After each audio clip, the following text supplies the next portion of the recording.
Selamat datang di channel Saham Cuan. Di channel ini, kita tidak hanya melihat angka, tapi mencoba memahami cerita di balik sebuah saham. Karena seringkali yang terlihat murah belum tentu benar-benar murah, dan yang terlihat mahal belum tentu tidak layak dimiliki. Di video kali ini, kita akan membedah satu saham yang sangat dekat dengan kehidupan kita sehari-hari, yaitu AMRT atau Alfamart. Tempat yang mungkin hampir setiap hari kita datangi. Tanpa kita sadar, kita sedang memberi makan sebuah bisnis raksasa. Namun, pertanyaannya sekarang, apakah bisnis yang terlihat sederhana ini benar-benar sekuat itu? Dan yang lebih menarik, ketika fundamentalnya terlihat solid, tapi harga sahamnya justru turun, apakah ini peluang atau justru jebakan? Di video ini, kita tidak akan hanya melihat dari satu sisi, tapi dari dua sudut pandang sekaligus. Yang pertama, fundamental, untuk melihat kualitas bisnisnya. Dan yang kedua, teknikal, untuk membaca arah pergerakan harganya. Karena dalam dunia investasi, membeli saham tanpa memahami bisnis adalah spekulasi, dan memahami bisnis tanpa melihat harga adalah kecerobohan. Jadi, pastikan Anda simak sampai akhir, karena di bagian penutup nanti, kita akan menarik satu kesimpulan penting yang bisa mengubah cara Anda melihat saham ini. Kita mulai dari hal paling dasar, yaitu bisnis modelnya. PT Sumber Alvaria Trijaya Tbk adalah perusahaan retail yang fokus pada penjualan kebutuhan sehari-hari melalui jaringan minimarket yang kita kenal dengan nama Alfamart.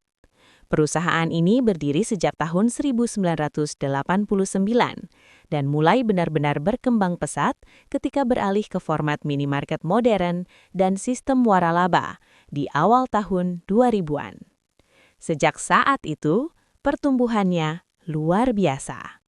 Hari ini, Alfamart sudah memiliki lebih dari 20.000 gerai yang tersebar di seluruh Indonesia. Coba bayangkan, dari kota besar hingga ke desa, Alfamart hadir.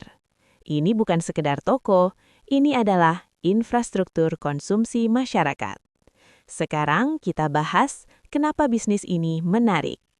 Bisnis retail kebutuhan pokok adalah salah satu bisnis yang paling defensif. Kenapa? Karena apapun kondisi ekonomi, orang tetap makan. Orang tetap beli beras, mie instan, air mineral, rokok, sabun, dan kebutuhan sehari-hari lainnya. Artinya, permintaan terhadap produk relatif stabil. Ini berbeda dengan bisnis siklikal, seperti properti atau komoditas yang bisa naik turun drastis. Di sini, AMRT punya keunggulan besar.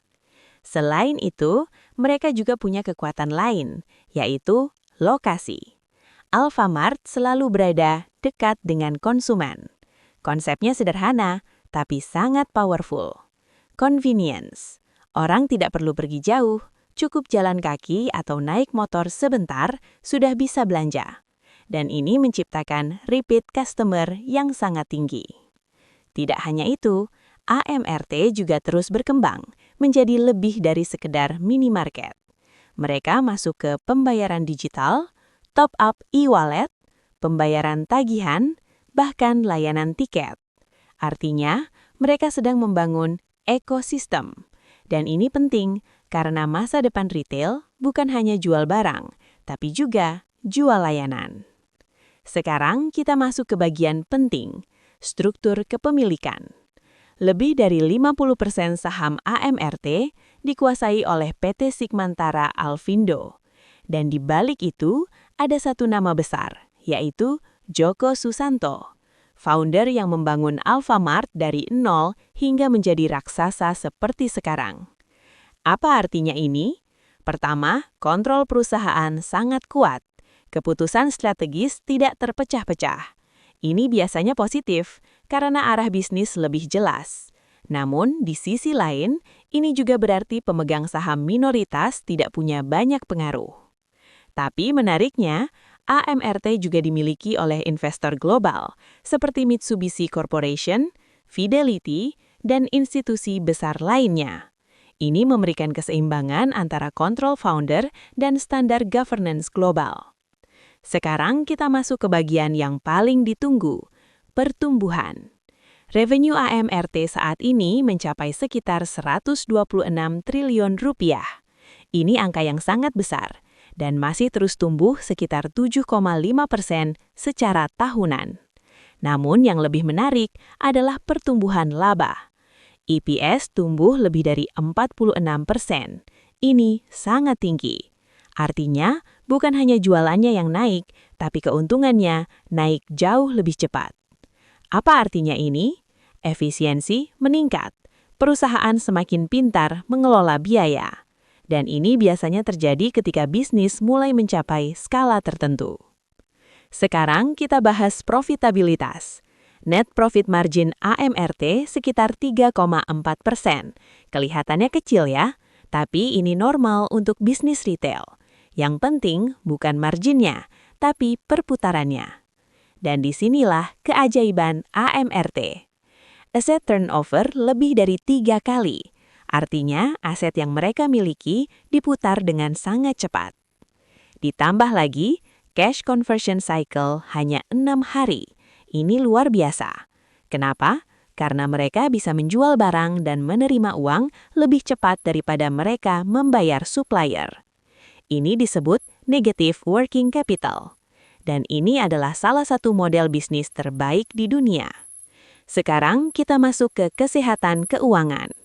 Debt to equity ratio hanya 0,15, sangat rendah. Interest coverage lebih dari 30 kali. Artinya, utang bukan masalah. Cash mereka sekitar 4,6 triliun dan Altman Z-score di atas 6. Ini menunjukkan risiko kebangkrutan hampir tidak ada. Sekarang kita lihat cash flow. Operating cash flow lebih dari 7 triliun. Free cash flow sekitar 2,6 triliun. Namun capex mereka tinggi, hampir 5 triliun. Apa artinya? Mereka masih ekspansi, masih buka toko baru, masih tumbuh. Sekarang kita masuk ke valuasi. PE ratio sekitar 18 kali. PBV sekitar 3,4 kali. Apakah mahal? Tidak murah, tapi juga tidak mahal. Untuk bisnis dengan kualitas seperti ini, valuasi ini masih wajar. Dividen, yield 2,31%, payout 41,53%. Stabil tapi bukan fokus utama. Artinya, perusahaan masih prioritaskan ekspansi. Sekarang bagian menarik. Harga saham. Dalam 1 tahun turun sekitar 28%. Dalam 3 tahun turun hampir 50%. Padahal fundamentalnya membaik. Ini menciptakan satu kondisi yang sangat menarik dalam dunia investasi. Disconnect, ketika harga tidak mencerminkan nilai sebenarnya. Pertanyaannya sekarang, kenapa harga turun? Bisa jadi karena sentimen pasar, rotasi sektor, atau tekanan makro. Namun, bagi investor jangka panjang, ini justru bisa menjadi peluang. Sekarang kita simpulkan, AMRT adalah bisnis defensif, efisien, cash flow kuat, risiko rendah.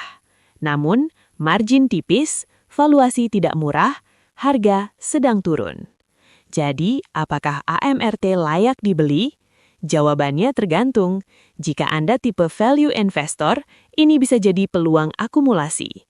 Jika Anda tipe trader, perlu hati-hati, karena tren masih turun. Pada akhirnya, investasi bukan soal benar atau salah, tapi soal strategi.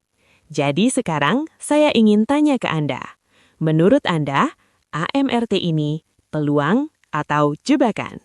Sekarang, kita masuk ke bagian yang paling ditunggu-tunggu, yaitu analisa teknikal. Karena disinilah kita mencoba membaca psikologi pasar, bukan hanya angka laporan keuangan. Kalau kita lihat pergerakan harga AMRT dalam beberapa bulan terakhir, bahkan hingga 1 tahun ke belakang, satu hal yang sangat jelas terlihat, yaitu tren turun. Harga terus bergerak, membentuk pola yang sama, lower high dan juga lower low. Artinya, setiap kali harga naik, tidak mampu menembus puncak sebelumnya, dan setiap kali turun, justru menciptakan titik terendah baru. Ini adalah ciri klasik dari sebuah downtrend, dan ini penting untuk dipahami, karena dalam dunia trading, tren adalah segalanya. Ada satu prinsip sederhana yang sering digunakan trader profesional, yaitu don't fight the trend. Jangan melawan arah utama pasar. Sekarang pertanyaannya, apakah AMRT masih dalam tren turun? Jawabannya, ya. Kalau kita lihat dari posisi harga terhadap moving average, baik MA20, MA50 maupun MA200, semuanya masih menunjukkan satu arah, yaitu turun.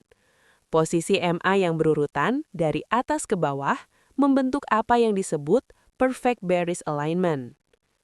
Ini berarti, secara struktur, tekanan jual masih dominan. Setiap kenaikan harga berpotensi hanya sebagai pantulan sementara, atau yang sering disebut pullback. Sekarang, kita masuk ke level yang sangat penting, yaitu support dan resisten. Di area bawah, kita melihat ada support kuat di kisaran 1370 hingga 1400. Ini adalah area di mana harga sebelumnya pernah tertahan dan menjadi titik psikologis pasar. Sementara di atas, kita punya resisten terdekat di kisaran 1700 hingga 1750, dan resisten yang lebih besar berada di area 1900 hingga 2000. Artinya, pergerakan harga saat ini berada di tengah-tengah area krusial. Jika harga mampu menembus resisten, maka ada peluang terjadi pembalikan arah. Namun, jika support jebol, maka potensi penurunan masih terbuka lebar. Sekarang kita lihat dari sisi momentum. Menggunakan indikator RSI, kita melihat bahwa posisi saat ini sudah mulai mendekati area oversold. Apa artinya? Artinya, tekanan jual yang terjadi selama ini sudah mulai jenuh. Dalam kondisi seperti ini, seringkali muncul yang namanya technical rebound, yaitu pantulan harga setelah mengalami penurunan panjang. Namun perlu diingat, rebound tidak selalu berarti tren berubah. Bisa saja harga hanya naik sebentar, lalu turun lagi. Sekarang kita lihat indikator MACD. Posisinya masih berada di area negatif dan belum menunjukkan adanya golden cross yang kuat. Ini mengindikasikan bahwa momentum bearish masih dominan. Belum ada konfirmasi bahwa tren akan berbalik arah. Selanjutnya kita bahas volume. Ini sering diabaikan, padahal sangat penting. Kalau kita perhatikan, volume saat harga turun cenderung lebih besar, sedangkan saat harga naik, volume relatif lebih kecil. Apa artinya? Ini menunjukkan bahwa tekanan jual masih lebih kuat dibandingkan minat beli. Dalam istilah teknikal, ini sering disebut sebagai fase distribusi, di mana pelaku besar secara perlahan melepas kepemilikannya. Sekarang kita masuk ke bagian yang paling penting, yaitu skenario. Karena dalam trading, kita tidak bisa hanya punya satu pandangan. Kita harus siap untuk berbagai kemungkinan. Skenario pertama adalah skenario bullish. Jika harga mampu menembus area 1750 dengan volume yang kuat, maka ini bisa menjadi sinyal awal bahwa tren mulai berubah. Target berikutnya berpotensi menuju 1900 hingga 2000. Namun sekali lagi, ini hanya berlaku jika breakout benar-benar terjadi. Skenario kedua adalah skenario bearish. Jika harga justru turun dan menembus support di area 1370, maka potensi penurunan masih terbuka lebar. Dan ini yang perlu diwaspadai terutama bagi investor yang masuk terlalu cepat. Jadi apa yang bisa kita simpulkan dari analisa teknikal ini? AMRT saat ini masih berada dalam tekanan. Tren utama masih turun. Momentum belum sepenuhnya berbalik. Namun di sisi lain, kita mulai melihat tanda-tanda kejenuhan jual. Ini menciptakan satu kondisi yang menarik, tapi juga beresiko. Di satu sisi, harga sudah turun cukup dalam dan mendekati support kuat. Di sisi lain, belum ada konfirmasi bahwa tren akan berbalik arah. Artinya, ini bukan area yang aman untuk entry besar, tapi mulai menarik untuk dipantau. Bagi investor jangka panjang, strategi yang bisa digunakan adalah cicil bertahap, jangan langsung masuk sekaligus. Sementara bagi trader, disiplin adalah kunci. Masuk hanya saat ada konfirmasi, bukan berdasarkan harapan. Karena di market, yang paling berbahaya bukan kerugian, tapi overconfidence. Jadi sekarang pertanyaannya kembali ke Anda. Apakah Anda siap menunggu konfirmasi atau berani ambil posisi lebih awal? Karena dalam investasi, bukan soal siapa yang paling cepat, tapi siapa yang paling disiplin. Dan ingat, pasar tidak pernah salah. Yang salah adalah ekspektasi kita. Semoga analisa ini bisa membantu Anda melihat AMRT dari sudut pandang yang lebih objektif. Dan seperti biasa, jangan lupa like, subscribe, dan share agar semakin banyak yang belajar dan tidak sekedar ikut-ikutan. Sampai jumpa di analisa berikutnya. Salam cuan dan tetap rasional.